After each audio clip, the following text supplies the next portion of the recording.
Here's a quick one for the 3D printers out there. You got your dirty ass nozzle. Need to clean that motherfucker in a hurry, and you ain't gonna bother with some stupid brass brush, or I don't know how the fuck you expect to clean this son of a bitch. Use something that's waste.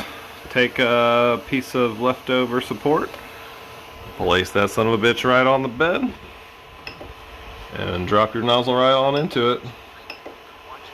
I'm gonna go down to 1 millimeter above the bed.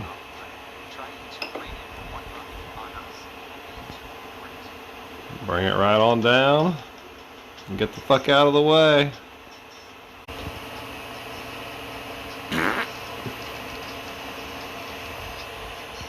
Want to go ahead and start a cool down. The steppers are active, so it's holding itself in place. There it goes. Pretty fucking clean.